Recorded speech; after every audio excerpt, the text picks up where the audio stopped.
परमानंद सतगुरु महाराज जी साहेब सत्संग आश्रम डेरा सतगुरु प्रीतम जी साहेब धाम निगाना जिला भिवानी हरियाणा के सौजन्य से रचना का रहस्य गुरु भक्ति।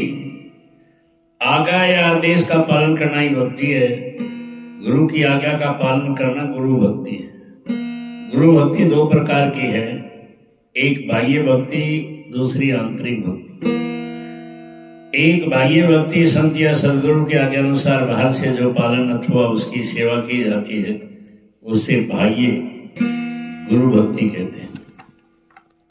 आंतरिक भक्ति सदगुरु द्वारा प्राप्त हुए सूर्य शब्द योग मार्ग का जो अंतर में अभ्यास या साधन किया जाता है वह आंतरिक गुरु भक्ति कहलाती है। यही सच्ची गुरु भक्ति है जिसके द्वारा सूर्य जीवात्मा काल माया के देश से निकलकर सत देश सतलोक को पहुंच जाती है और मालिक से मिलकर एक हो जाती है। ये गुरु भक्ति दिखावे का नहीं है, जितनी ही छुपा कर की जाती है उतनी ही फलवती होती है। भक्ति ऐसी कीजिए जानी सके ना कोई, जैसे में धीपात में लाली रहे तब कोई। इस भक्ति की महिमा सब लोगों ने गाया है। भक्ति ही सभी सुखों की खान और जड़ है, किंतु संतों की कृपा के बिना ये प्राप्त होना संभव नहीं। जैसा कि रामायण में वर्णन किया गया है, तात भक्ति अनुपम सुख मूला, मिले जो संत होई अनुकूला। भक्ति स्वतंत्र सकल गुण खानी, बिन सत्संग न पावई प्राणी।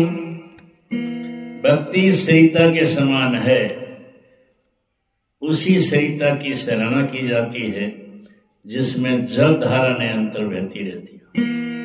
भक्ति भाव भादो नदी सभी चली गहराई, सरिता सोई सराय जेठ मास ठहराए। गुरु भक्ति से ही दुखों के सभी मोटे और जीने बंधन कटते हैं, इसलिए सबको नित्य भक्ति करनी चाहिए। मोटे बंधन जगत के गुरु भक्ति से काट, जीने बंधन चिटके कटे नाम प्रताप। जब लग मोटे जाही नहीं जीने कैसे जाए, ताते सबको चाहिए नित गुरु भक्ति कमाए। सप्तगुरु भौतिक तथा आध्यात्मिक दृष्टि से जगत में कुल 7 गुरु होते हैं, जिनके द्वारा भौतिक तथा आध्यात्मिक विद्या का बोध होता है, जिसका वर्णन इस प्रकार किया गया है। प्रथम गुरु है पिता और माता, जो है रक्त बीज की दाता। दूसरा गुरु भाई वैदाई, जो गर्भवास की मेल छुड़ाई। तीसरा गुरु नाम जो धारा, ले नाम जो ग्रास पुकारा। चौथा गुरु जो शिक्षा देना, तब संसारी मार्ग जीना।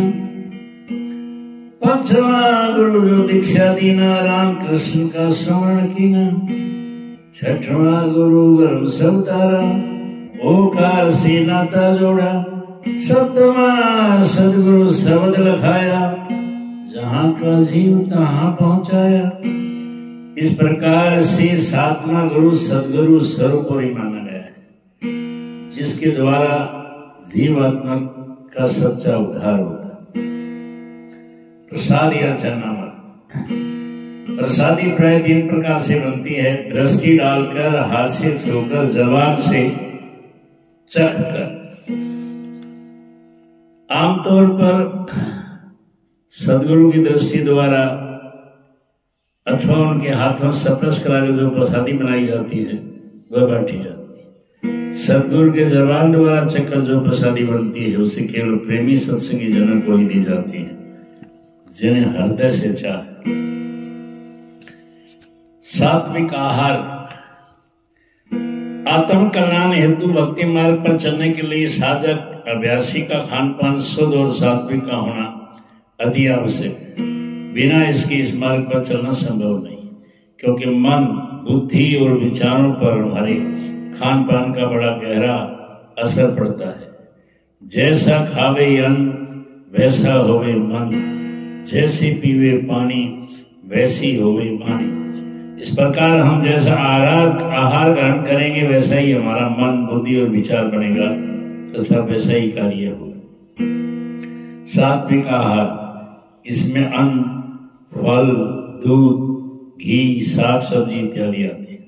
तामसिक आहार है, इसमें मांस, मछली, अंडा, शराब आदि तथा ताड़ी, गांजा, चरस, भांग इत्यादि नशीली वस्तुएं आती हैं। सात्विक और तामसिक आहार का प्रभाव साधक की साधना पर पड़ता है। यदि आहार सात्विक है तो साधना बनेगा, वरना संभव नहीं। अतः साधन भजन के लिए सात्विक आहार होना अति आवश्यक है। तामसिक आहार से काम, क्रोध, लोभ, झूठ, छल, कपट आदि दुर्गुण आ जाते हैं और दिल बहुत कठोर और क्रूर हो जाता है, जिससे चरित्र का पतन हो जाता है, जो मनुष्य के दुख और सर्वनाश के कारण बन जाता है, जिसके परिणाम स्वरूप नीच और पाप कर्म करके जीव 84 और नरकों में चला जाता है, जहां से फिर निकलना कठिन हो जाता है। इसलिए संत महात्माओं ने तामसिक आहार एवं नशीली वस्तुओं का पूर्ण रूप से निषेध मना किया। इस संबंध में कुछ चेतावनी इस प्रकार है। तन मन को करता कौन खराब, छली मां शराब, क्या खाने में होगी मलाई, साग सब्जी दूध मलाई, मीन मासु करे आहारा, चूसड़ जन्म गिद्ध अवतारा। राम कृष्ण ने क्या सिखाया, सत्य अहिंसा प्रेम सिखाया।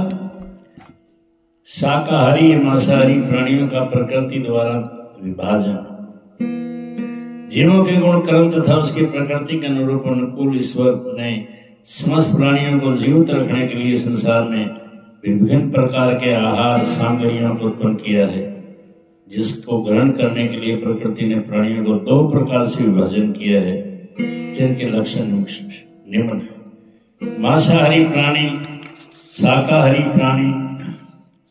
मांसाहारी प्राणी जो जीभ से चाटकर पानी पीता हो, जिसके नाखून और दांत निकुले, तेज तथा पहनेदार हों और जिनके बच्चों की आंखें पैदा होने के 2-4 दिन बाद खुलती हों, मांसाहारी प्राणी कहलाते हैं। प्रकृति द्वारा इन्हें मांस खाने का अधिकार दिया जाता गया है, जैसे शेर, चीता, भालू, सैयार, कुत्ता, बिल्ली, लकड़बग आदि हिंसक जानवर। शाकाहारी प्राणी जो जीभ से खींचकर पानी पीता हो, जिनके नाखून और दांत चौड़े हों और जिनके बच्चों की आंखें पैदा होते ही खुली रहती हैं, शाकाहारी प्राणी कहलाते हैं, जैसे गाय, भैंस, ऊंट, बकरी आदि। हाथी, बंदर, हिरन, घोड़ा, गधा, सुकुर आदि मनुष्य भी इसी श्रेणी में आता है। गाय अथवा बंदर शाकाहारी प्राणी हैं। इन्हें इंग्लैंड या अमेरिका में ले जाकर कहीं भी रखें, ये मांस कदापि नहीं खाएंगे, चाहे भले ही मर जाए।